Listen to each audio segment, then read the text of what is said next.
Ok, entonces, la dirigida número 7 es sobre Ibn Study. Ibn Study es una metodología bastante reciente. Seguro con el profesor han visto que es una metodología que viene de finanzas. En finanzas se solía utilizar ese tipo de regresiones, pero en finanzas tenía una noción más de eventos, de un evento totalmente exógeno que sucedía y afectaba en tendencia a alguna variable. Esa lógica en finanzas no es la misma que se entiende en economía. En economía, cuando migró esa metodología, cuando llegó a economía esa metodología, se empezó a utilizar de una forma un poco distinta. Y es por eso que a veces hay confusión entre qué es Even Study en finanzas versus qué es Even Study en economía.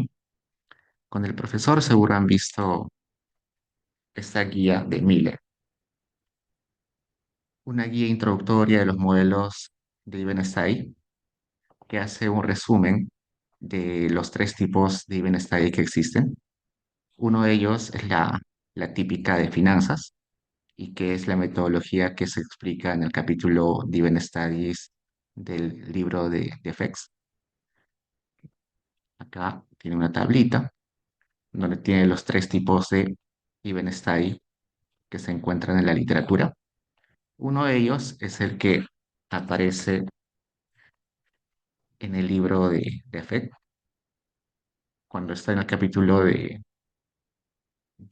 Even Study, empieza introduciendo la noción de en finanzas. Esta es la noción de finanzas, pero en economía se entiende de forma distinta. Hoy día vamos a ver una aplicación de economía y se van a dar cuenta que es distinto a esa aplicación que aparece en ese libro. Leamos. Antes de la década de 1970, la mayoría de los estados en Estados Unidos tenían leyes de divorcio basadas en la culpa, lo que significa que una de las partes tenía que demostrar que la otra había cometido un acto específico como adulterio o abandono para obtener el divorcio. Estas leyes a menudo resultaban en procedimientos de divorcio largos y conflictivos. A partir de la década del 70, varios estados comenzaron a introducir leyes de divorcio unilateral. Estas leyes permitían que el divorcio sin ninguna de las partes estuviera que demostrar la culpa del otro cónyuge. En cambio, las parejas podían solicitar el divorcio alegando diferencias irreconciliables u otros motivos similares que no implicaban culpabilidad. La introducción de leyes de divorcio sin culpa representó un cambio significativo en la forma en que se abordaba el divorcio en los Estados Unidos. Antes de estas leyes, las parejas enfrentaban barreras legales y sociales significativas para el divorcio, lo que a menudo llevaba a matrimonios infelices y disfuncionales. Con las leyes de divorcio sin culpa, el proceso se volvió más accesible y menos conflictivo. Además, el divorcio unilateral aumentó potencialmente la probabilidad de que termine una relación de violencia doméstica y permitió transferir el poder de negociación hacia la persona abusada, deteniendo así potencialmente el abuso de las relaciones. ¿Qué sucedía? En la mayoría de países, hasta hoy en día, y también sucedía en la mayoría de los estados de Estados Unidos, para uno divorciarse necesitaba demostrar adulterio de la otra parte, demostrar violencia, demostrar algún acto totalmente fuera de la moral que tú no conocías al momento de casarte. Y eso hacía difícil el divorcio, porque había que probar que el otro era culpable de algo. Eso empezó a cambiar en los 70 con las leyes, con los divorcios unilaterales. Es decir, yo simplemente puedo ir al tribunal y decir, ya no quiero estar casado, ya no me gusta estar casado y no tengo que demostrar nada, simplemente pido divorciarse y ya está. Y eso, según el autor que vamos a ver en un rato, Stevens y Wolfers, según ellos dos, da facilidad para salir de relaciones abusivas. Entonces, en muchos matrimonios donde había violencia doméstica, la mujer o la pareja estaba totalmente obligada a seguir con la pareja, dependiendo de ella, porque legalmente seguían casados. Entonces, ese divorcio unilateral hacía más fácil que la mujer salga de esa relación y por tanto el abuso físico iba a disminuir, por tanto los homicidios a mujeres o feminicidios también iban a reducirse, los suicidios, quizás porque las mujeres estaban muy cansadas y mentalmente decidían algo así, también se iban a reducir. Y por ello es que Stevenson y Wolfers toman esa idea y analizan datos a nivel estatal para estimar los cambios en las tasas de suicidio, violencia doméstica y asesinatos conyugales, que surgieron a partir del cambio de la ley de divorcio. En esa sesión trabajaremos con los datos de los autores implementando un bienestar. La base de datos que vamos a utilizar son dos en realidad. La primera base de datos se llama Yearlow, que contiene la lista de estados con los respectivos años en que la ley de divorcio unilateral entra en vigor.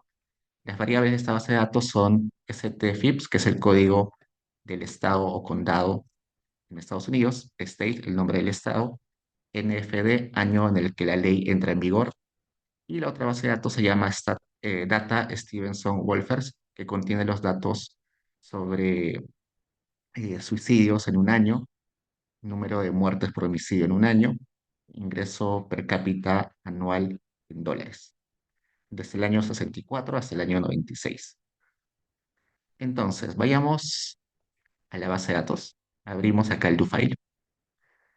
¿Por qué sería interesante aplicar Event Study en este tema? Resulta que, como se mencionó en el texto, no todos los estados empezaron con la ley el mismo año, sino que la ley entró en vigor en diferentes años para cada estado. Pues resulta que una particularidad de un estado federal como Estados Unidos es que los estados tienen cierta discreción o independencia para ciertas leyes. Una de esas leyes es el de matrimonio y divorcios. Entonces, como este evento sucede en diferentes periodos para cada uno de los estados, se puede aprovechar eso. Se puede aprovechar que el evento sucede en diferentes periodos para cada uno de los estados. Por tanto, el evento exógeno eh, viene en diferentes momentos y vamos a ver que eso va a ser interesante. Pues empecemos corriendo esto. Acá en CD tenemos que declarar la carpeta donde estamos trabajando. ¿Qué más? Bueno, esto no es necesario. Si lo quieren, lo corren. Solamente es para el formato de gráficos. Abrimos la base de datos que se llama Yerlow y vamos a tener una lista de estados con sus respectivos años en donde entró en vigencia esta ley.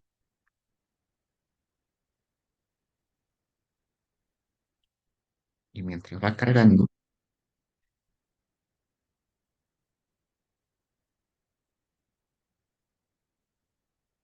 acá está. Entonces tenemos 51 estados en esta lista. El estado uno es Alabama, el 2 Alaska, el 4 Arizona, un montón de estados. Y acá al costadito, la variable NFD es el año en el cual entró en vigor esta ley de divorcio unilateral. En 1971, Alabama introduce el divorcio unilateral. En 1973, Arizona introduce el matrimonio unilateral en sus leyes. Y los que tienen valor perdido son estados que nunca han aplicado esta ley de divorcio unilateral. Hasta hoy en día en esos estados hay que demostrar la culpa de la otra parte para divorciarse. Entonces, cerramos eso.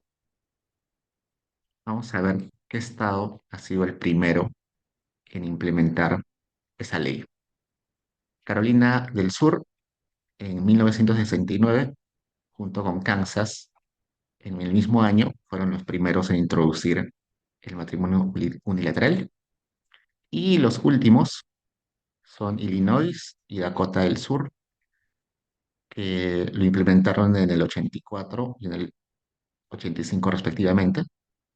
Y estos de acá abajo, Nueva Carolina, Hawái, Virginia, Tennessee, Maryland, Mississippi, Nueva York, West Virginia, Utah, Vermont, Delaware, Kansas, Luisiana, Oklahoma, Alaska, nunca han implementado esta, esta ley. Entonces leamos qué nos piden acá. Dibuje un DAC que represente el Liebenstein. Vamos a dibujar un DAC acá. Entonces, ¿qué variables tenemos? tenemos la variable que en este caso era violencia o suicidios o homicidios. Acá tenemos el outcome, que sería la variable de resultados, que en este caso puede ser suicidio, la tasa de suicidio, la tasa de homicidio o la tasa de violencia. Esa es nuestra variable de resultados, la Y. Por otro lado, tenemos la variable acá, que sería el tratamiento, ¿no? El tratamiento,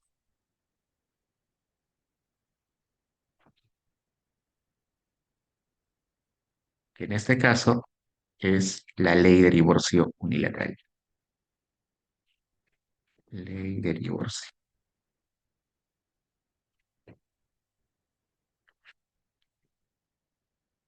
Y también tendríamos otra variable que sería el tiempo, ¿no? Porque acá el periodo, el tiempo, es relevante porque hay algunos estados que implementan la ley antes, algunas después y algunas nunca.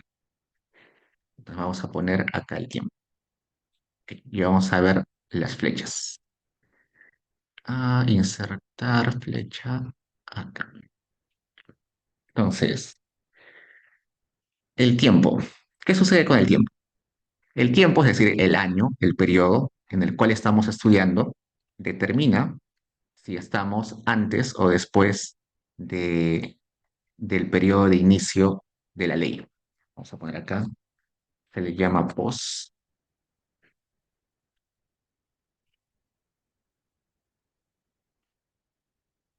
Supongamos, es. ¿Qué quiere decir? Si el periodo es, vamos a ir acá. Si el periodo es 1970, ese periodo, ese año, es posterior al año de implementación de la ley en Carolina del Sur.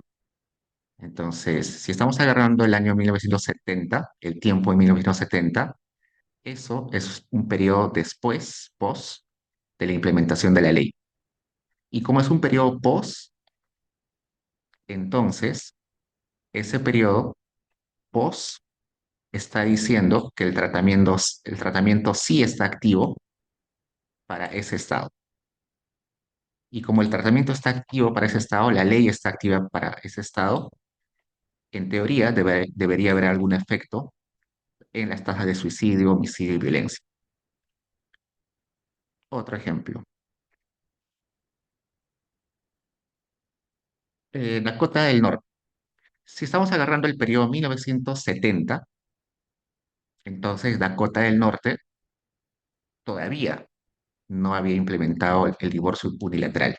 Entonces, como ese periodo que hemos agarrado ese año es anterior, es no post a la implementación en ese estado, la ley no está activa y por tanto, que no esté activa va a decirnos de que la tasa de suicidios, de violencia, de homicidios no ha cambiado en respecto a los periodos anteriores.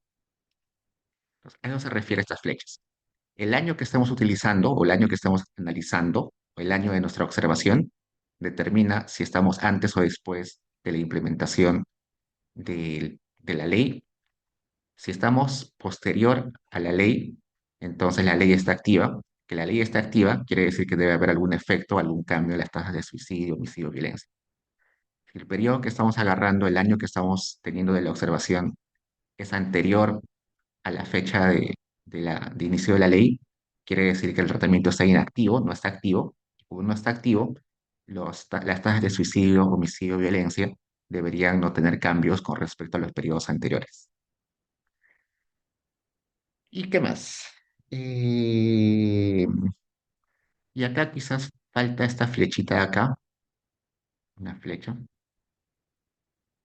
que viene de tiempo a outcome. ¿Por qué? Resulta que la teoría nos dice que los años de estudio vienen junto con varios eventos asociados a ese periodo. Por ejemplo, los años 2020 y 2021 estaban asociados con la pandemia. En la pandemia, toda la dinámica social se modificó y por tanto, probablemente las tasas de suicidio, homicidio y violencia tuvieron algún efecto.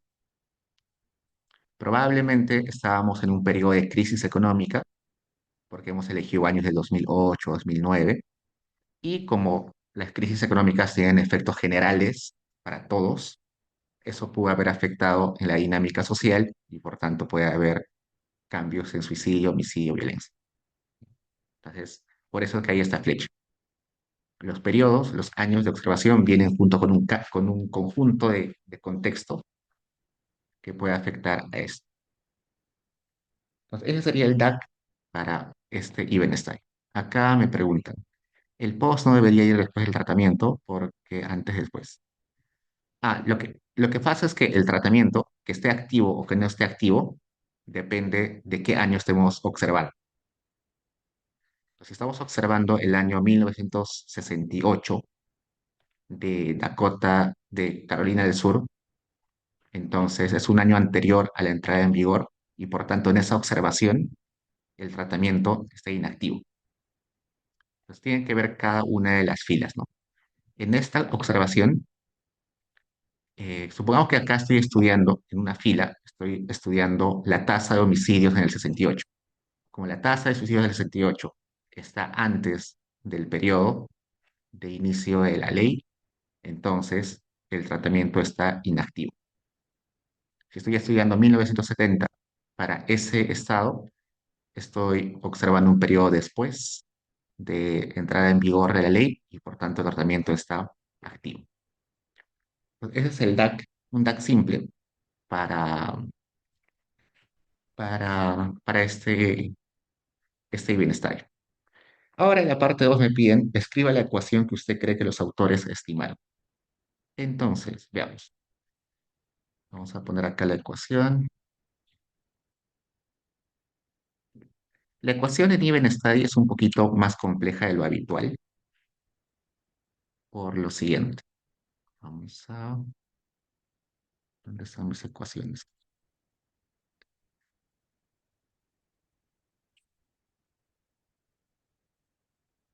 Mi variable y, vamos a ponerla acá, que en este caso sería suicidios, tasa de suicidios, tasa, suicidio- tasa de suicidios en el estado S en el periodo T. Por ejemplo, tasa de suicidios en Dakota del Sur en el periodo 1968. La tasa de suicidios depende de varias cosas. Una de las cosas, bueno, primero siempre hay un intercepto, ¿no? Vamos a poner el intercepto acá que sea alfa, vamos a ponerle un alfa. Siempre hay un, un intercepto. Luego vamos a tener un conjunto de betas, vamos a ponerle sumatoria de betas, acá, sumatoria de betas, donde vamos a tener al beta, vamos a poner beta,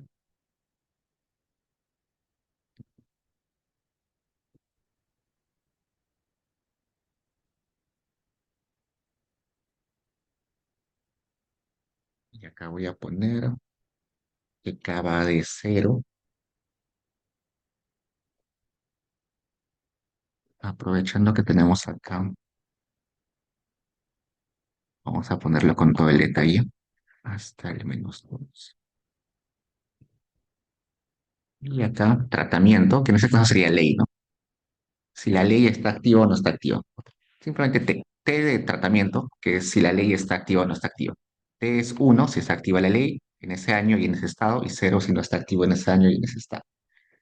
Y acá vamos a poner K y acá ST.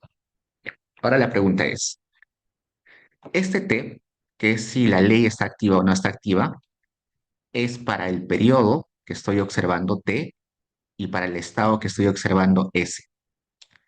¿Y a qué se refiere K?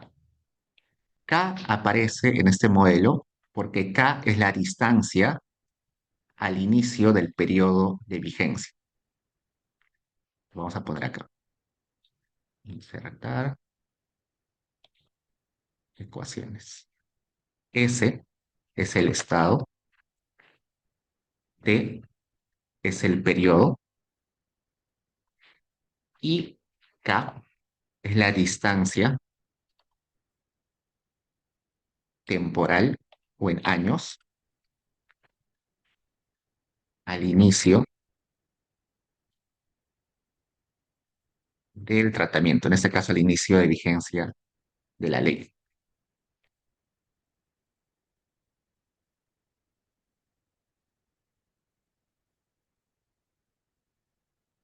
Últimamente me estoy comiendo letras.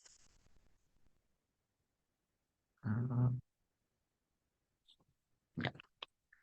En esta distancia, por ejemplo, si yo estoy estudiando, mi observación es el año 1970,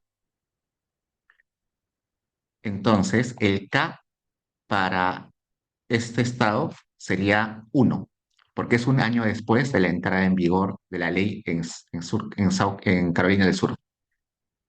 Si mi observación fuera 1969, el K sería 0, porque es el mismo año de la entrada en vigor de la ley. Si el año de observación es 1968, la distancia, el K, sería -1, porque es un año antes de la entrada en vigor de la ley. Entonces el K puede ser negativo, puede ser positivo. Es negativo si es antes de la entrada en vigor de la ley, es positivo si es después, y es 0 si es el mismo año de entrada en vigor de la ley. Por eso es que acá aparece en mi ecuación esas tres, eh, esos tres valores, ¿no? K, S y T. Entonces, ¿qué más? Voy a seguir escribiendo acá y voy a explicar también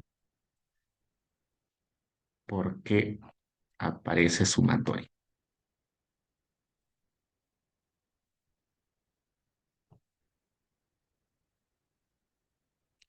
Asumamos que tenemos T periodos, ¿ya? Hasta el periodo T. Acá se fue esto.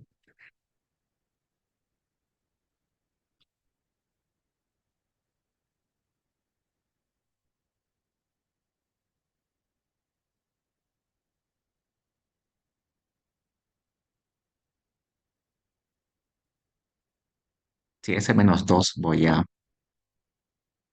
explicar ahorita, porque es un -2. Ah, acá tengo una línea temporal para cualquier estado. Vamos para el estado Nueva York. Para Nueva York, resulta que, resulta que en este periodo cero, cuando el K es cero, ¿no? Cuando el K es cero, para Nueva York, en este caso Nueva York, ¿qué año es? Veamos. Nueva York,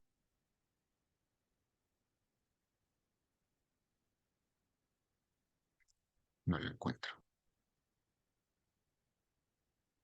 Ya sumamos Nueva Jersey, 71. Para Nueva Jersey, en el año 71, el K es cero. Ese año entra en vigor la ley para ese estado. Entonces, resulta que yo voy a tener varios periodos. Acá voy a tener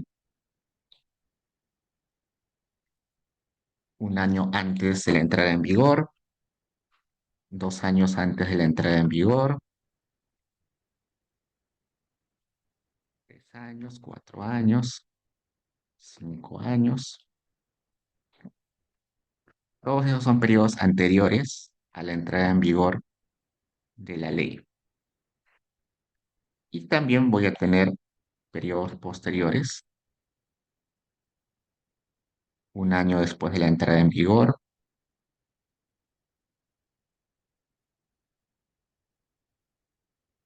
2 años positivo, 3 años positivo. Y así pueden tener más años.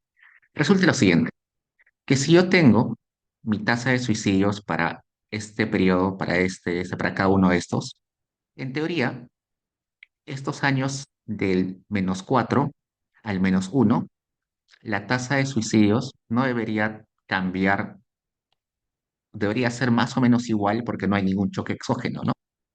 En esos periodos anteriores a la entrada en vigor de la ley, la tasa de suicidios debería ser más o menos similar en el tiempo porque no hay ningún cambio exógeno, en teoría.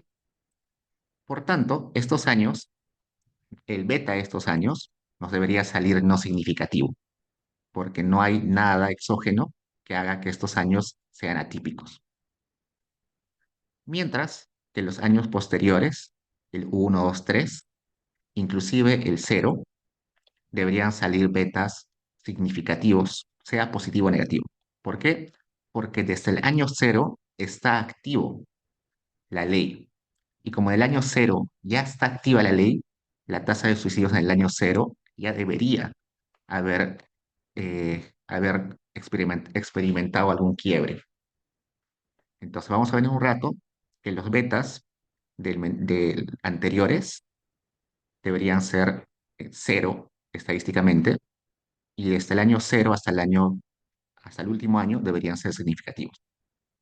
Pero acá hay un problema, que yo les digo, hace un rato les dije, estos años anteriores deberían ser 0, es decir, no deberían tener diferencias significativas entre ellos.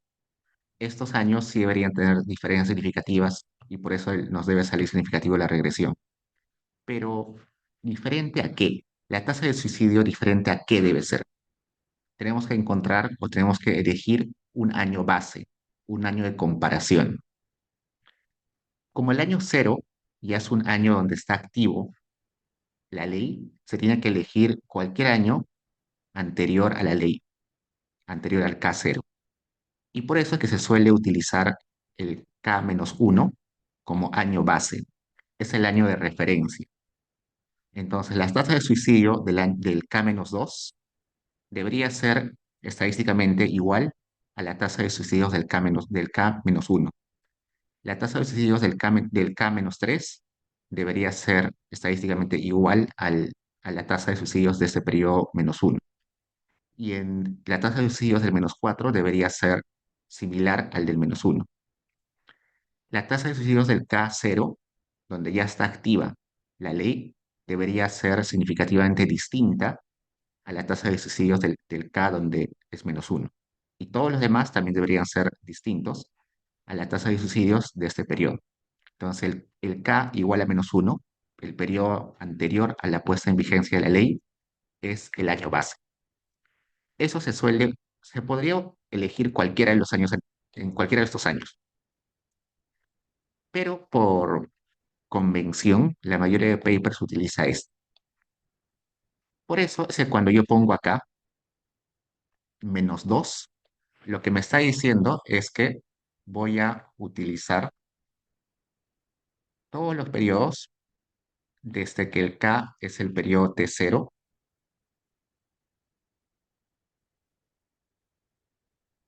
Acá aparece. El primer periodo es el T0. Acá está, el primer periodo es T0. Y va hasta el periodo -2. Acá está el -2. El periodo -1 se deja como categoría base y por tanto no se incluye en la regresión. Y recién acá aparece el K0, es decir, este, y todos los periodos hasta que el K sea KT1. Entonces, acá, en esta sumatoria, en la primera sumatoria, están todos los betas que van desde el K inicial hasta el K-1. El K0 se obvia porque es la categoría base. Y en la segunda sumatoria va el beta desde el K0 hasta el último periodo. Entonces, estos betas que están acá, que están dentro de la sumatoria de los periodos anteriores a la puesta en vigencia, deberían salir betas no significativos, ¿no? Deberían salir betas iguales a 0. Y eso estaría diciéndote que hay tendencias paralelas, ¿no? Que todo el periodo anterior no había diferencias significativas en las tasas de suicidio entre los estados. Y estos betas que van después del periodo de vigencia o desde el periodo de vigencia de la ley deberían ser significativos, positivos o negativos, pero significativos. Listo, ¿qué más? Bueno, ahí los autores le agregan algunas cositas, le agregan, por ejemplo, efectos fijos de estados. Voy a ponerla acá.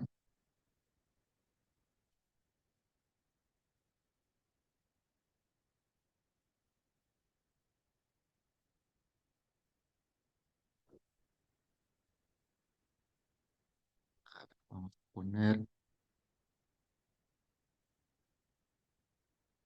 él le pone efectos fijos de estados. Cuando aparece así, quiere decir que son efectos fijos de estado, es decir, características del estado que podrían estar afectando a la tasa de suicidios. No se me ocurre. Hoy en día, por ejemplo, en Perú, Arequipa es el departamento que tiene tasas de suicidio mucho más altas que otros departamentos. ¿Por qué? Por características del departamento. La atención en salud es muy baja ahí, hay muy poca disponibilidad de psiquiatras, psicólogos. Entonces, ese departamento, ese territorio en particular tiene algo que hace que la tasa de suicidios sea distinta.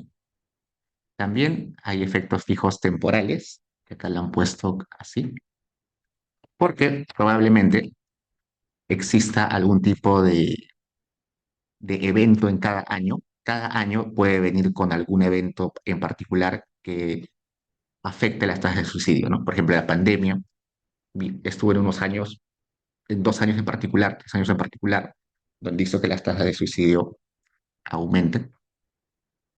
Y adicionalmente le incluyen variables control, que los autores lo ponen como X, ST.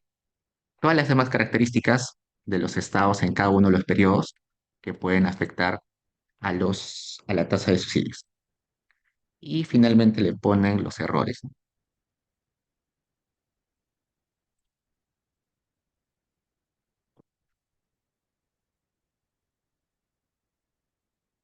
Es de la ecuación que ponen los autores. Esa tasa de suicidios también lo estima, bueno, ese outcome de tasa de suicidios también, también exploran tasa de homicidios y tasa de violencia en pareja. Pregunta, chicos.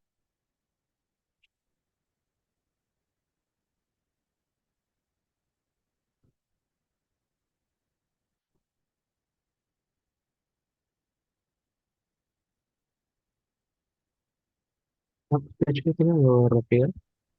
Dime. En ese punto entonces sería el año base -1. Mi duda era por qué era hasta -2 en la primera sumatoria.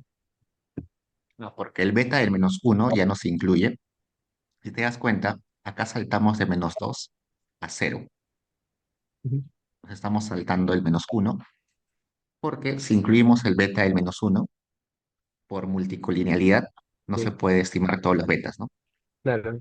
Claro, sí. Entonces hay que obviar uno de los betas. En ese caso, el que se obvia es el periodo -1, que el -1 es un periodo donde no existe ley unilateral de divorcio. Entonces, hay que elegir el periodo base en alguno donde no esté en vigencia el tratamiento. Desde el 0 ya está en vigencia, ¿no? Entonces no se puede elegir. Puedes elegir -1, -2, -3, cualquiera, pero tiene que ser antes de que esté vigente el tratamiento.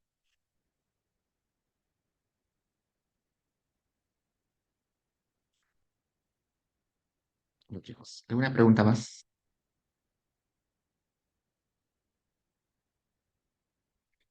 En la pregunta 3 dice, abra la base de datos, ¿cuál fue el primer estado? Ya vimos eso. 4. Realiza un gráfico que muestre año a año la cantidad de estados que empezaron a poner en vigor la ley de divorcio.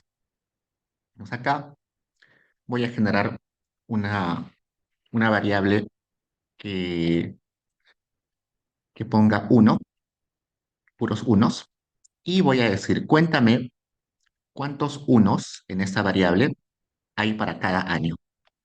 Entonces, colápsame, hazme una suma de la variable n state separado por los años de vigencia. Y acá está. Me dice, dos estados pusieron en vigencia esta ley en el 69, dos estados pusieron en vigencia esta ley en el 70, siete estados pusieron en vigencia esta ley en el 71, tres estados pusieron en vigencia esta ley en el 72, 10 estados pusieron en vigencia esta ley en el 73. Eso lo grabo y voy a hacer un gráfico con eso. Acá está. No se preocupen mucho por ese código. Simplemente estamos transformando la base de datos para que se pueda graficar. Acá está. En el 69 recién dos estados empezaron con la ley, antes ningún estado. En este año, el 73, muchos estados, 10 estados empezaron con la ley. Y bueno, después ya ningún estado empezó con la ley. Si quiero graficar el total de estados que en un año tenían la ley vigente, solamente sumo. Entonces, en el 69, bueno, en el 68, ningún estado tenía vigente la ley. En el 69 tenía dos. Y así empezó a subir hasta que en el 80 tenían treinta y tantos estados la ley activa, hasta llegar a un total de 36. 36 estados finalmente adoptaron la ley de divorcio unilateral. Y acá hay una distancia de, ¿cuántos? 51 estados, 50 y tantos estados. En la base de datos hay 51, creo. Entonces, hay un grupo de estados que nunca han tenido la ley vigente y eso es lo que me muestra ahí. Sigamos. Realizo un gráfico. Dado que la base de datos tiene información desde 1964 hasta el 96, identifica cuántos años como máximo tendrá el análisis pre-tratamiento y post-tratamiento. Esto es importante. La base de datos que te vamos a tener va del 64 hasta el 96. Vamos a abrir la base de datos. Vamos a cerrar esto.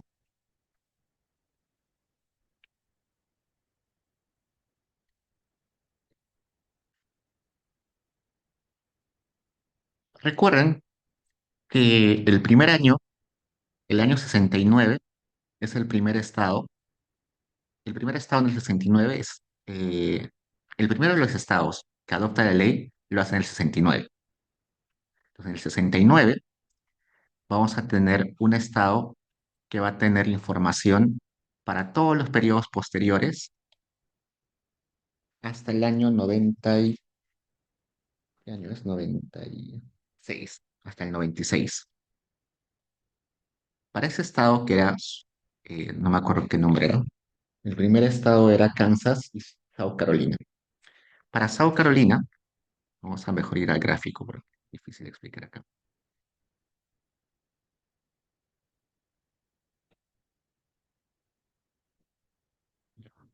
Este estado es Kansas. Sabemos que Kansas entró la ley en vigencia en 1969 y la base de datos que tenemos tiene información de base de datos. Va desde el 64, 1964 hasta 1996.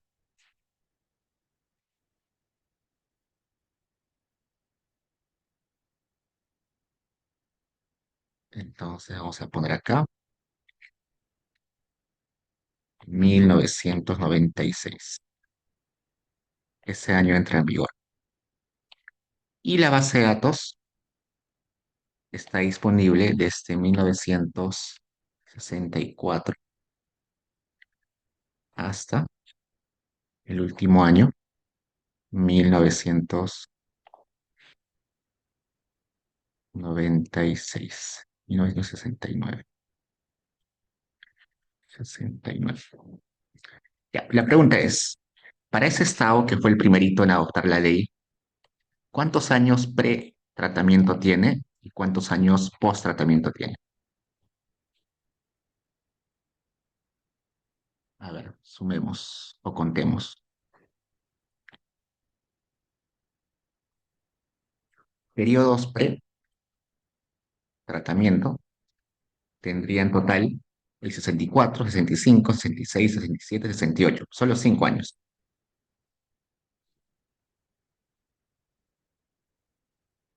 Y periodos post-tratamiento, ¿cuántos? Incluyendo el 69, ¿cuántos serían? 69 sí entra en post porque es un año, bueno, no contemos el 69, pues sí, sí, porque está en vigencia, ¿no? En ese año sí está vigente el tratamiento. ¿Cuántos años post? 69, 70, 18 años, ¿cuántos? 28 años,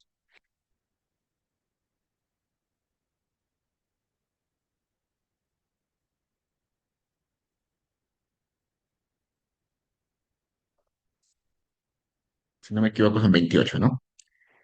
28 años post tratamiento. Me corrigen si no conté bien. Y ese es el estado que tiene, que fue el primerito en poner en vigencia la ley. Y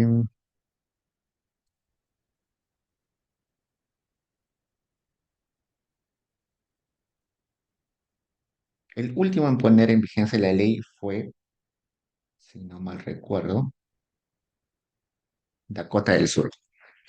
Dakota del Sur. Y lo puso en vigencia en el año 85. 85. Entonces está por acá.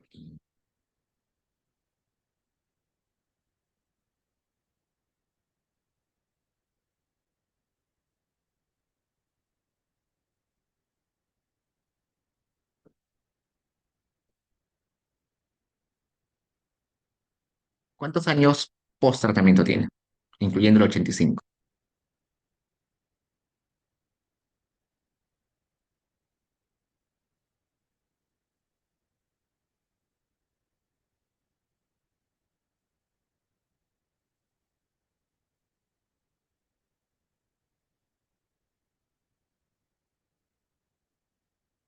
Incluyendo el 85.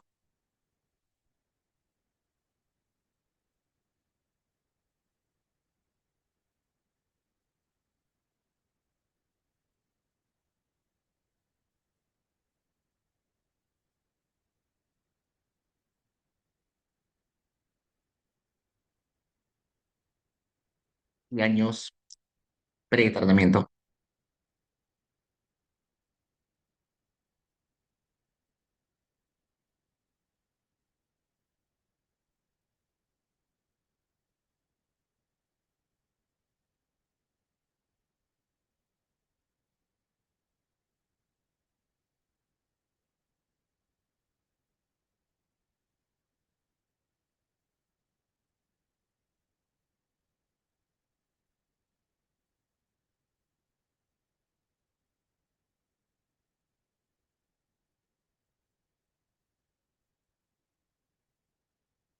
¿21 años? 21. Acá contó bien 28. 27, ¿no?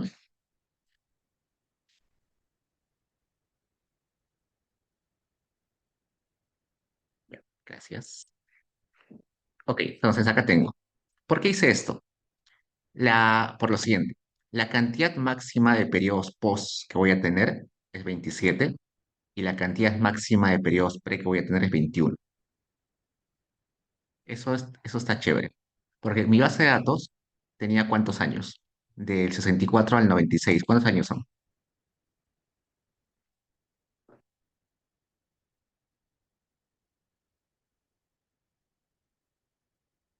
¿Cuántos periodos tengo ahí?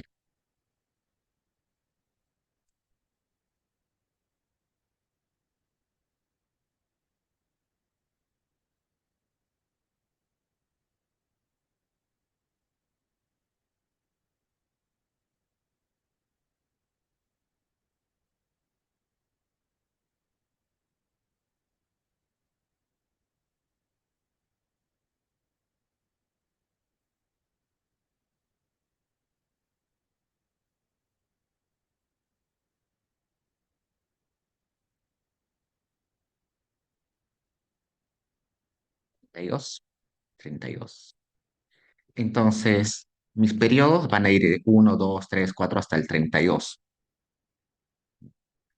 Pero el K va a ir desde menos 21, menos 20, así hasta 0, y después de 1 hasta 27.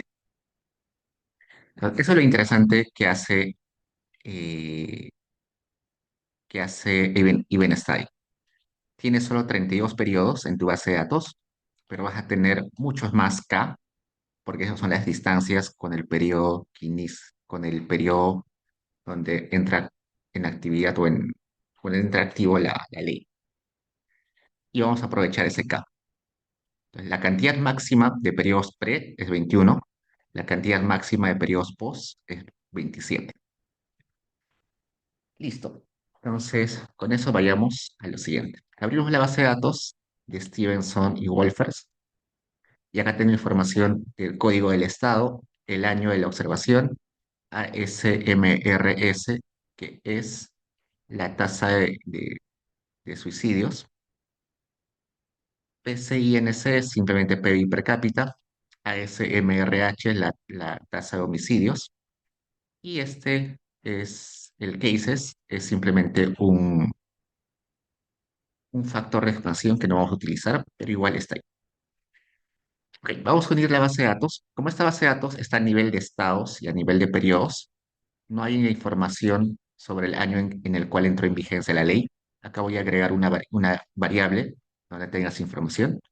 Te voy a hacer merge con la otra base de datos.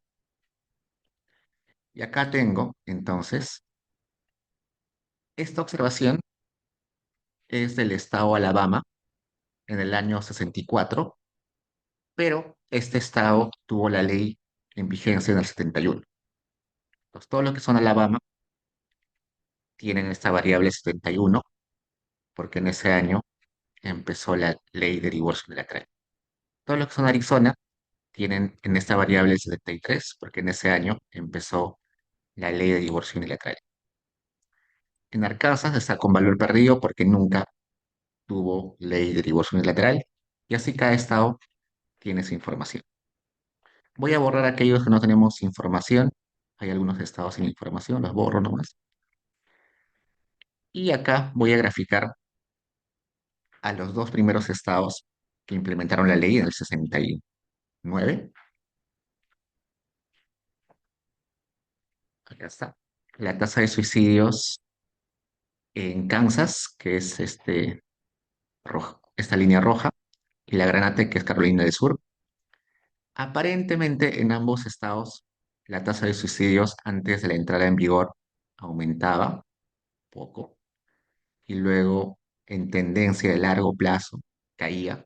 Pero en realidad no hay mucho que decir, ¿no? Porque hay muy pocos periodos anteriores y acá en realidad no es tan claro, pero hay una cierta noción de que acá hay un quiebre de alguna forma. Igual no se puede decir mucho.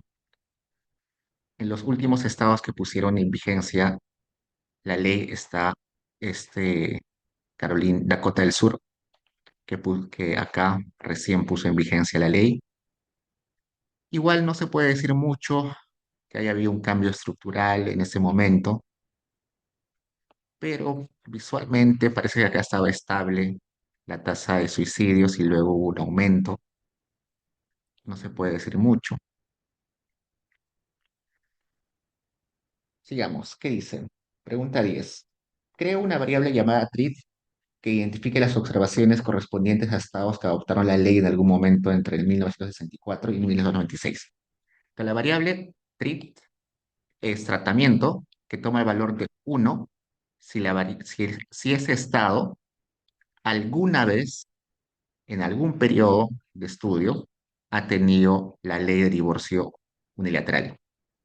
Entonces, todas las observaciones de Alabama tienen 1. ¿Por qué? Porque Alabama, en el 71, puso la ley de divorcio unilateral. ¿En qué año puso la ley? En el 71, ¿no? Esta observación es del 64, pero la variable TRIT tiene uno. ¿Por qué? Porque en algún momento, en cualquiera de los años, Alabama eh, puso la ley de divorcio unilateral. Arizona también puso el matrimonio, perdón, el divorcio unilateral. Arkansas nunca puso el matrimonio de divorcio unilateral, así que cero, en todos los que son Arkansas.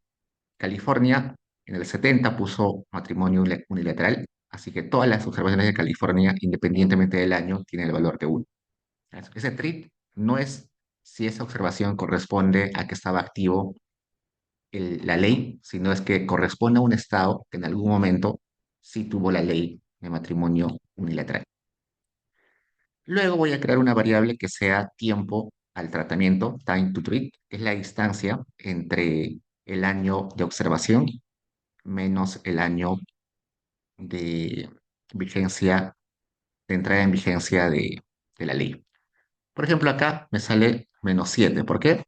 Porque esta observación corresponde al año 64, pero la entrada en vigor de la ley para ese estado es del 71, así que hay 7 años de distancia. Acá hay 6 años. Este cero, la observación corresponde al mismo año donde entró en vigor la ley, y estos son positivos porque son años posteriores al 71. Igual para los otros estados, acá en Arizona aparece -9, porque Arizona entró en vigencia la ley del 73 y esta observación corresponde al 64. Entonces, van a encontrar un montón de variables negativas y también positivas. ¿Qué más? Y ponemos cero a todos aquellos estados que nunca pusieron en vigencia la ley. Lo veamos, hagamos un tabulator. Y tal como habíamos sacado hace un rato, la máxima, el máximo valor de K negativo es -21 y el máximo valor de K positivo es 27, ¿no? Eso lo calculamos manualmente hace un rato, 21 y 27. 27 era la mayor cantidad de periodos post y 21 la mayor cantidad de periodos pre. Entonces tenemos eso acá. ¿Qué más? Leamos. Ya hicimos esto, ya hicimos esto.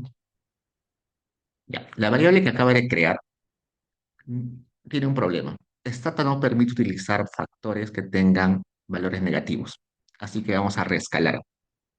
¿Qué sucede? Como esta variable que hemos creado tiene valores negativos, Stata no entiende que los valores negativos pueden ser categóricas, así que lo vamos a reescalar. Vamos a sumarle a todos 21.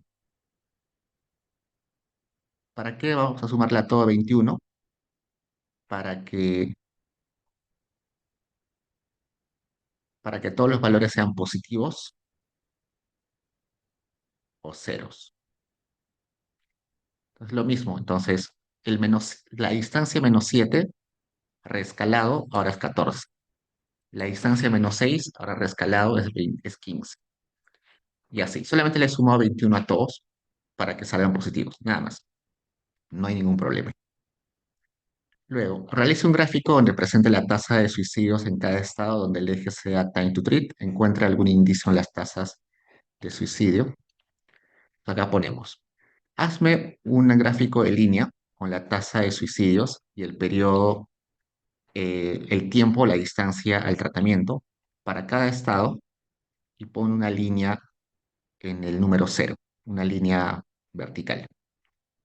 Entonces van a salir 50 líneas, o 51 porque hay 51 estados, si no me recuerdo. Y en cada uno de ellos me va a aparecer la tasa de suicidios y la línea horizontal que aparece es el año en que entró en vigencia eh, la ley, ¿no? Entonces es el K0, esa línea es el K0. Alabama parece que la tasa de suicidios no cambió en tendencia con la entrada en vigor de la ley. En Arizona tampoco no parece. Arkansas, todos los puntitos están en cero, porque nunca puso en vigencia la ley, por eso todos están en cero, nunca entró en vigencia. En California parece que la tasa de suicidio se ha reducido más o menos en el periodo donde se puso en vigencia la ley. En Colorado ya había un descenso de la tasa de suicidios desde antes. En Connecticut también. Delaware nunca puso la ley de divorcio unilateral, así que todos están en cero. En el Distrito de Columbia parece que con la ley de divorcio unilateral cayó la tasa de suicidios.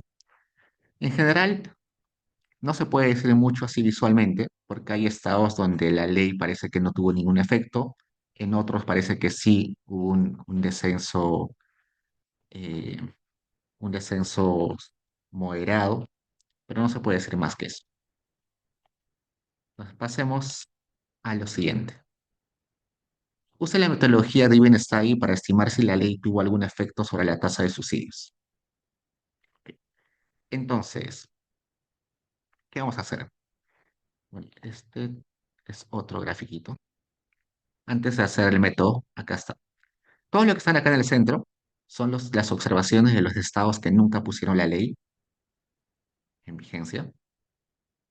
Y estos puntitos son la observación de cada estado para cada una de las distancias al periodo de tratamiento.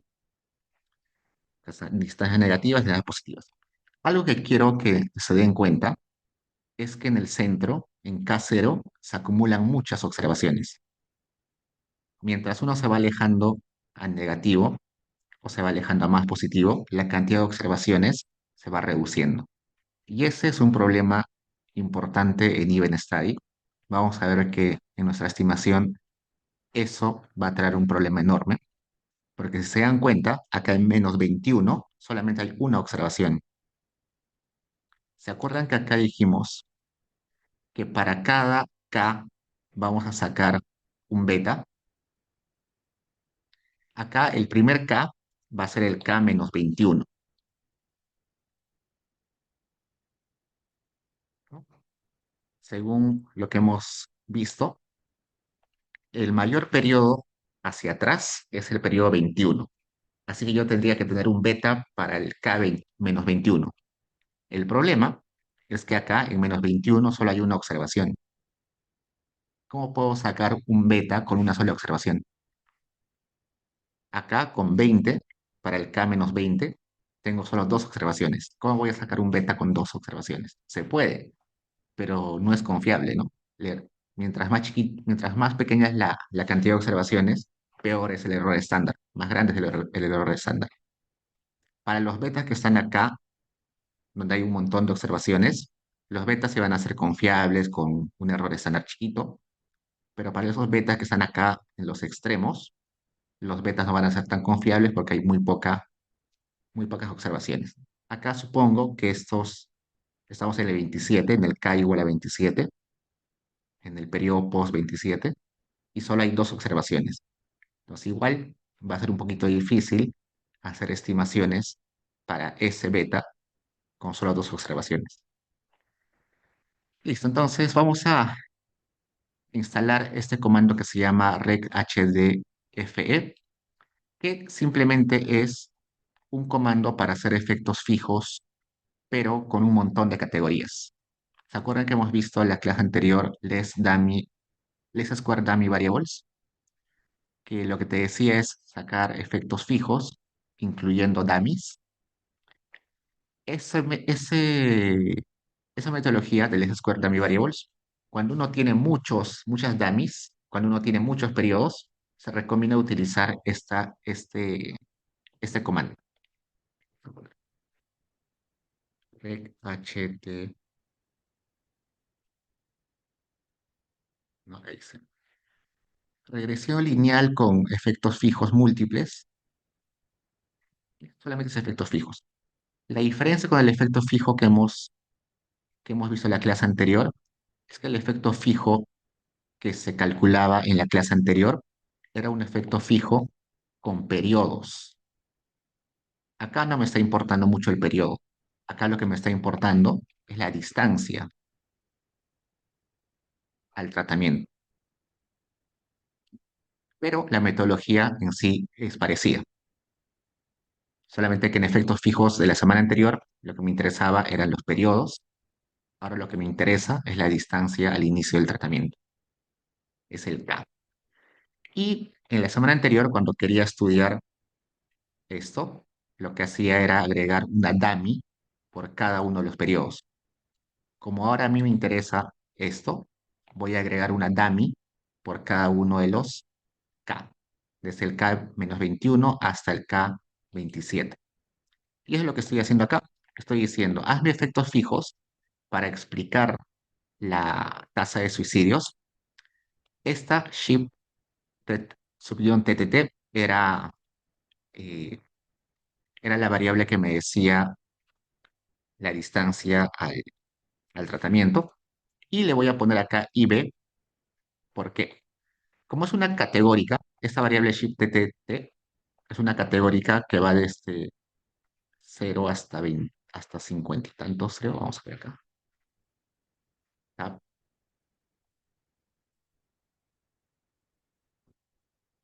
Va de 0 hasta 48, donde 0 se refiere a que es el periodo menos 21, 21 periodos antes del tratamiento. El 48 son 27 periodos posteriores al tratamiento. Y el 21 es exactamente en el año donde se empezó el tratamiento. Pero lo que le estoy diciendo acá es, esta variable, que es la distancia del tratamiento, pero reescalada, utilízala como una dummy, por eso le pongo el i y punto. Pero la categoría base, yo quiero que sea este 21. Este 21 debe ser el menos uno, perdón, este es el menos uno. Vamos a probar si funciona. Y acá le agrego un montón, algunos controles y le digo que los betas de los años no me los presente. Este A significa absórbeme, no me presentes los betas que vas a calcular y controlar por clúster. Entonces, lo que va a hacer esta ataca es simplemente eh, hacer la estimación de efectos fijos, pero considerando al K y no al T.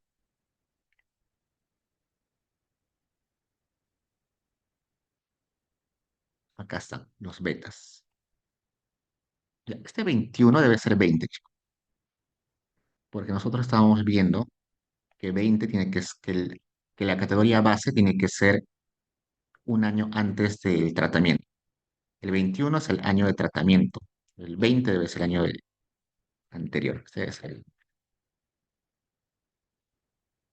Y nosotros dijimos que todos los años anteriores al tratamiento, es decir, hasta acá, deberían ser no significativos, ¿no? Estos betas que estoy seleccionando son los betas de la primera sumatoria. Esos betas deberían ser cero o no significativos, ¿no? ¿Se cumple? En la mayoría sí. Creo que solamente no se cumple en el primero. Y vamos a ver por qué. Estos betas que estoy seleccionando ahora son los betas que están en la segunda sumatoria y esos betas sí deberían ser significativos. Son algunos sí, algunos no. Ok. Presentar esto así en una tablita sería totalmente aburrido, totalmente poco didáctico. Así que los Even Study no se suelen presentar en tablas, se suelen presentar en gráficos. Y resulta que para graficarlos es bien tedioso. Este código es un código estándar para graficar betas. No lo tienen que saber a la memoria, no lo tienen que saber en realidad. Vamos a ver en un rato que hay una forma más simple, pero esto que estoy seleccionando es hacer manualmente el gráfico. Lo que ha hecho esa línea de código es los betas que yo he calculado en esa tabla, estos números. Por ejemplo, este coeficiente menos 22 lo ha puesto acá. Y este intervalo de confianza desde menos 30 hasta menos 14, desde menos 30 hasta menos 14 lo ha puesto con una línea. este siguiente coeficiente, -12. Ese -12 está acá. Y acá el intervalo de confianza, -34 hasta 10. -34 hasta 10. Y así, cada uno de los betas, este 8 está acá. Y su intervalo de confianza va de -3 hasta 20. -3 hasta 20. Entonces, todo esto que es bien feo verlo así de forma en tabla, lo lleva al gráfico. Y acá están todos los betas. Este cero, como les comenté hace un rato, no debería estar en cero, debería estar en -1. Vamos a cambiarlo. Vamos a cambiarlo. Vamos a cambiarlo. Menos.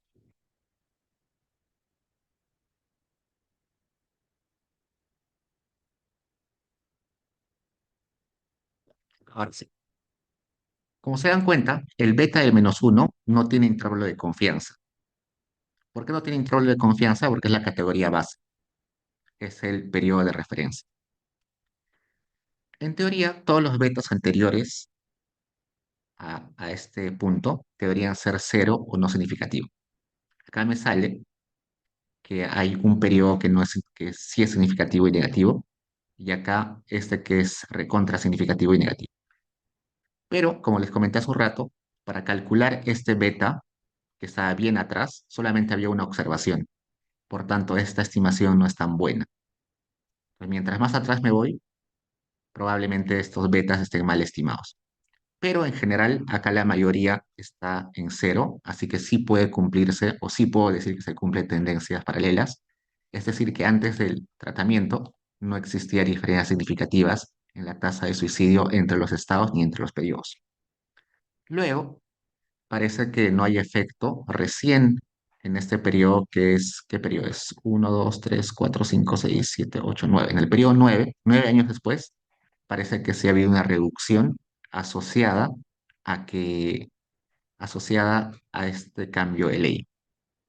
Si bien es cierto acá, estos intervalos de confianza cruzan el cero y por tanto no serían significativos, eh, sí hay una tendencia, ¿no? Parece que en el largo plazo, en el mediano plazo, la ley sí ha reducido la, la tasa de suicidios. Entonces, esa es la forma habitual de presentar los resultados de un bienestar. ¿Qué más? Luego me piden lo siguiente.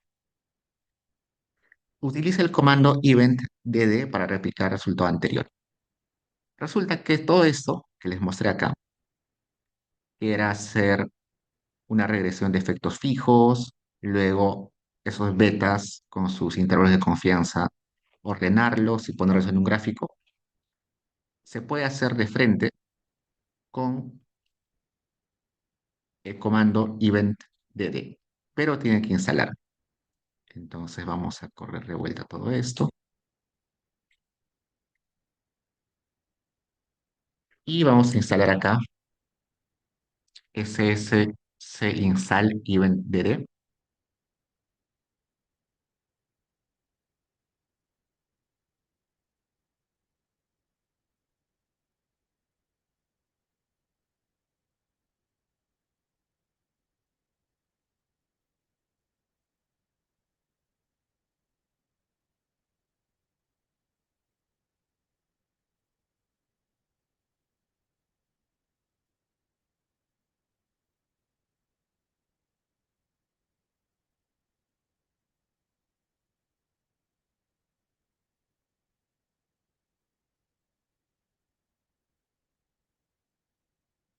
y así instalado. Vayamos a la ayuda event.dd y dice, este comando estima even styles para panel y genera los grafiquitos de frente. ¿Cómo se utiliza? Pones event.dd, pones la variable dependiente, en nuestro caso sería la variable tasa de suicidios, variables independientes, que son todas las variables control, y acá el periodo en el cual la variable donde aparece el periodo donde se genera el evento y algunas opciones adicionales. Entonces acá pongo, esta es la variable que me interesa, el Y, las variables de control. Acá le digo que lo haga con efectos fijos, que me absorba los coeficientes que no quiero que se presenten.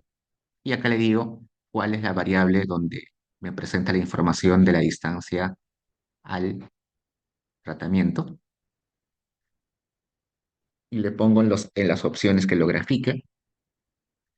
Y acá está. Es el mismo gráfico, idéntico, solamente que lo hace de frente. No tienen que hacer toda esa transformación que yo les mostré hace un rato, que era bien tediosa. Probemos para la tasa de homicidios. Ahora está acá suicidios, perdón, ese es suicidios. Veamos qué nos piden acá. Ah, ahora hagamos para homicidios. Este es para homicidios. En homicidios notamos que no hay efecto para nada. Si bien es cierto, hacia atrás sí se cumplen tendencias paralelas, pero hacia adelante, en periodo post, todos los betas son estadísticamente igual a cero. Así que la ley no ha tenido efectos según esta estimación en las tasas de homicidio. Pero en los suicidios sí había una reducción, ¿no? Finalmente, hay un comando que se llama xtevent, que es un comando más reciente y que es un comando que además también sirve para hacer even study en finanzas, así que quizás a alguno le puede interesar. Y acá está, es el mismo gráfico para suicidios, así que también es otra opción.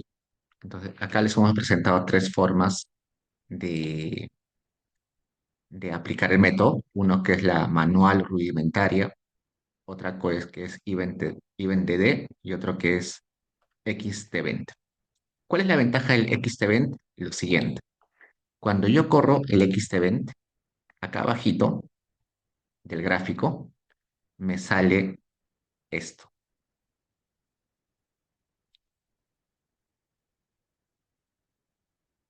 me sale esto. Pretense p-value. Esto es importante. Este pretense p-value es un test de hipótesis que me está diciendo o que está evaluando si las tendencias paralelas se cumplen. Y acá me está diciendo que sí se cumple. ¿Cuál es la hipótesis nula ahí? Veamos.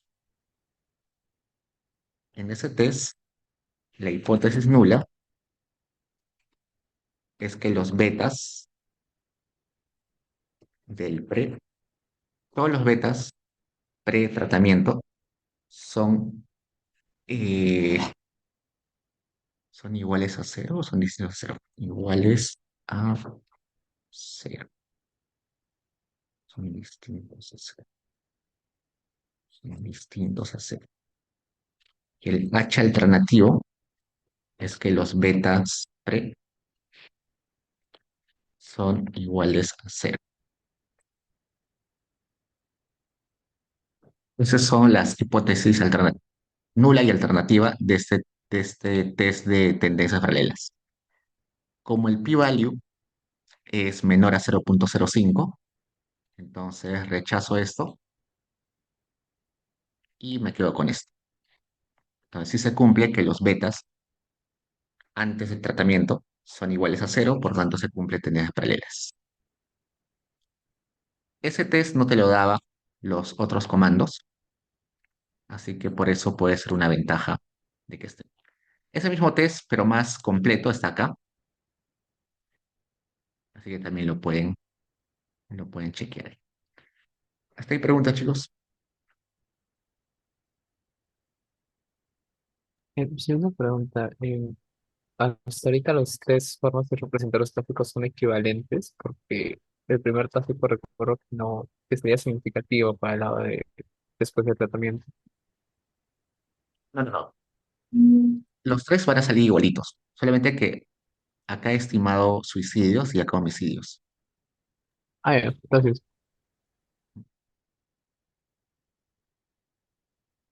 Ahora ha salido un comando nuevo de Santana, que es un economista. pero no vamos a llegar ahí, creo. Pero es un comando para Even Style más reciente.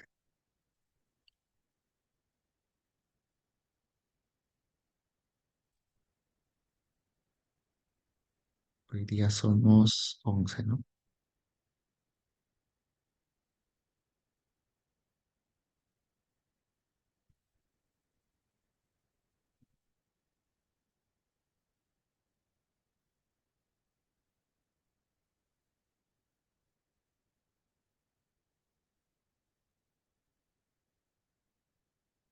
Preguntas, chicos.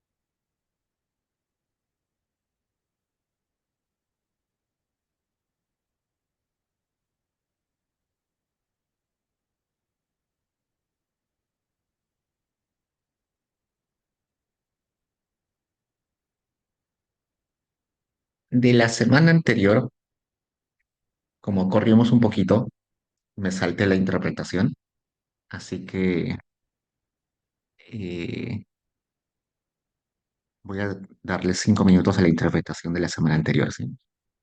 Déjenme un segundo.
En la clase anterior, nosotros tratamos de explicar los salarios o el logaritmo de salarios en base a educación, experiencia al cuadrado y este variable Proctor, que ya me olvidé qué es.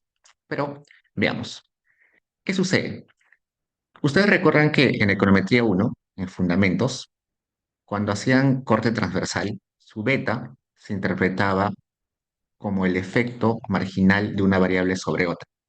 Y ese beta era lineal porque se entendía de que ese beta era válido para todos los individuos. En datos panel también tenemos un beta y ese beta también es lineal, pero es lineal tanto para todos los individuos como para todos los periodos.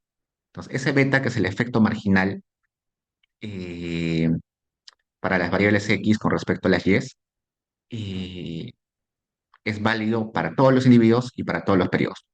Y por tanto, por ejemplo, si yo tengo acá esta de experiencia, lo que diría es, eh, un año adicional de experiencia aumenta los salarios en 11,37%. Y eso es válido para todos los individuos en todos los periodos que estoy estudiando. En el caso de, veamos, educación, ¿no? Ah, con este. Un año adicional de educación aumenta los salarios en 7,60%. Un año adicional de educación aumenta los salarios en 7,38%. Un año adicional de educación aumenta los salarios en 10,22%. ¿A cuál de esos tres le creo? Resulta que el beta poblacional, el beta real, no lo voy a poder observar nunca, ¿no? Eso hemos visto en fundamentos. El beta real de la educación nunca lo voy a observar. La idea es elegir el mejor método que aproxime mejor esa estimación para ese beta. La idea es, yo sé que existe un beta poblacional. ¿Cuál de estos se acerca mejor a ese beta poblacional? OLS para nada se acerca porque tiene un problema de que no corrige que los errores están correlacionados. Between Effects dijimos que no es confiable porque la cantidad de observaciones se reduce drásticamente, así que tampoco. Least Square Dummy Variable sí es confiable porque no reduce mucho la cantidad de observaciones. No reduce ninguna observación en realidad, no reduce la cantidad de observaciones y sí se preocupa por el problema de que los errores estén correlacionados. Field Difference también es confiable.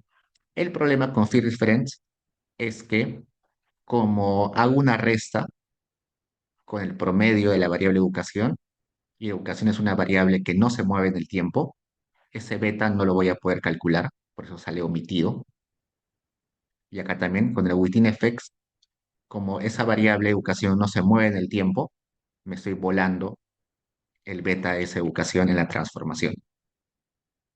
En este caso de educación, probablemente deba creerle al S-squared Dummy Variables porque es igual de eficiente que First Difference y que Within Effects, solamente que acá el S-squared Dummy Variables no se vuela los, las variables invariantes en el tiempo. ¿Qué más? Acá quería explicar esto. Entonces los betas simplemente se interpretan igual que en cualquier, en cualquier estimación,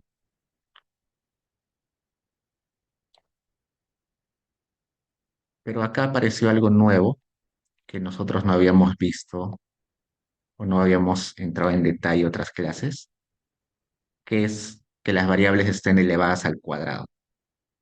Entonces, para eso voy a poner acá. Logaritmo de los salarios es igual al beta cero,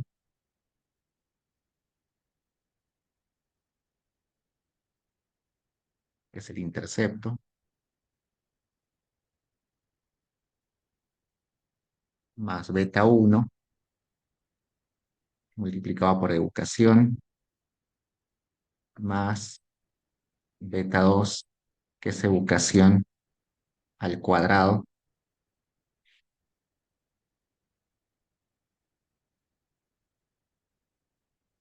más otras variables. Ah, no, experiencia, ¿no? Esta es experiencia. Experiencia. Este es beta 2 que es experiencia, y este beta 3 que es experiencia al cuadrado, y más variables, y el error. Quiero enfocarme en esto de que es experiencia y experiencia al cuadrado. ¿Por qué existen dos experiencias? ¿Y por qué uno es al cuadrado? Si yo derivo, ¿dónde está derivadas?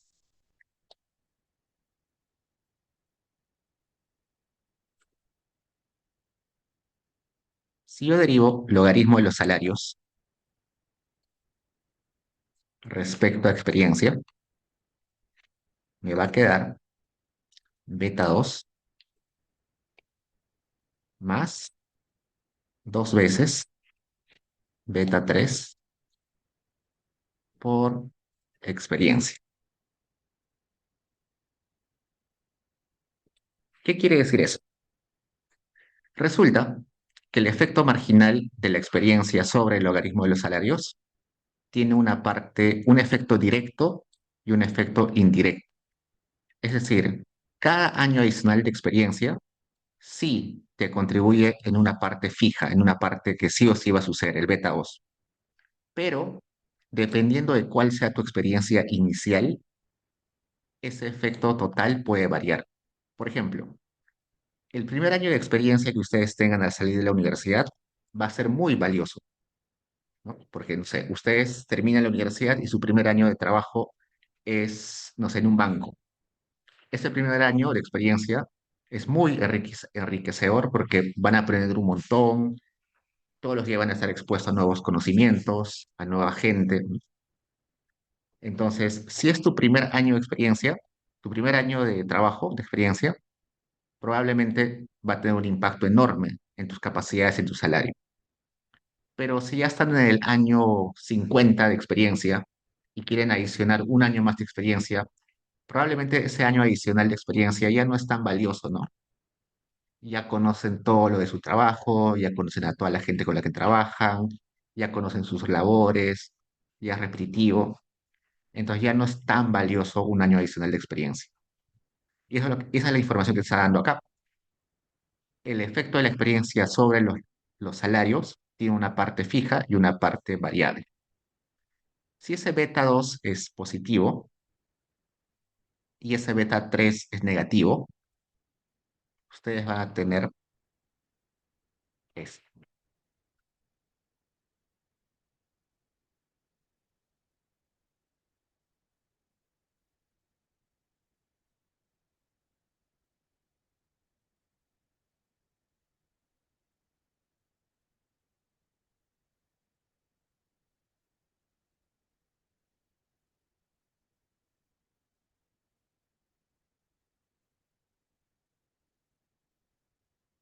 Vamos a poner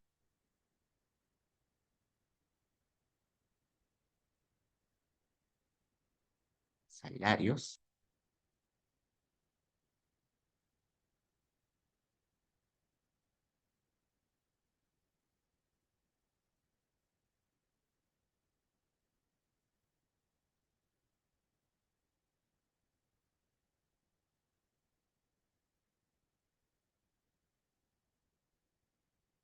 y acá educación.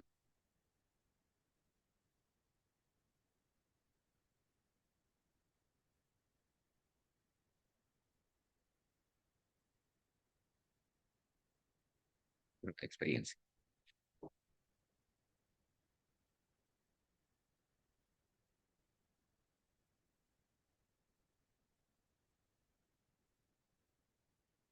Si el beta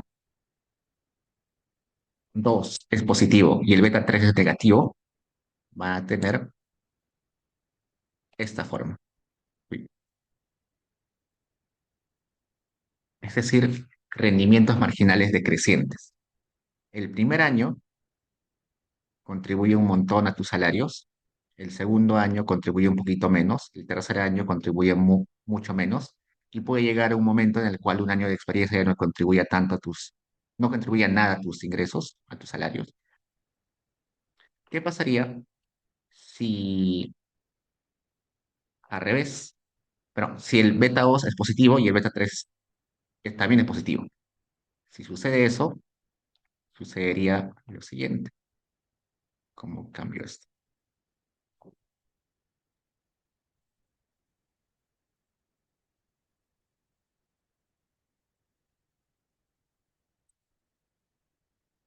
Si ambos fueran positivos, sucedería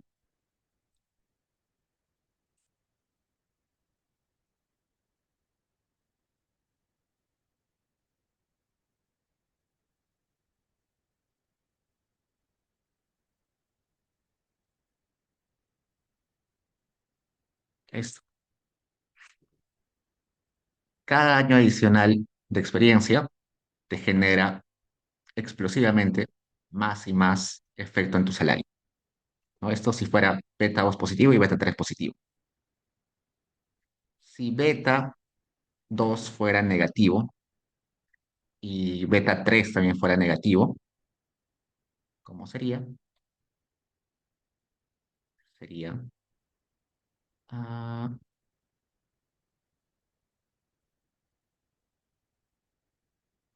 así.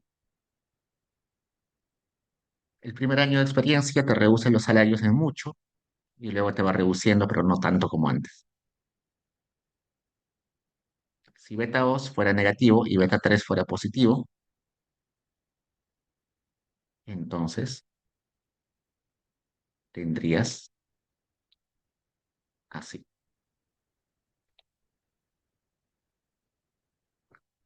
El primer año de experiencia te reduce los salarios un poquito, el segundo un poquito más, el tercero un poco más y así cada vez más. ¿Cuál tiene más sentido? Al menos teóricamente, para esta relación, que tiene más sentido es que el beta 2 sea positivo y el beta 3 sea negativo. Y por tanto tendría esa forma. ¿Bien? Solamente eso quería mencionarles porque eventualmente cuando tengan que interpretar vamos a meter interacciones como estas o quizás también multiplicaciones de educación con experiencia, educación con género, experiencia por género, y ahí tienen que interpretar de esta forma. Preguntas, chicos.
Ya, chicos, eso es todo por hoy. Ya nos vemos la siguiente. Hay un problema con las notas. Ah, ¿Cuándo es el parcial?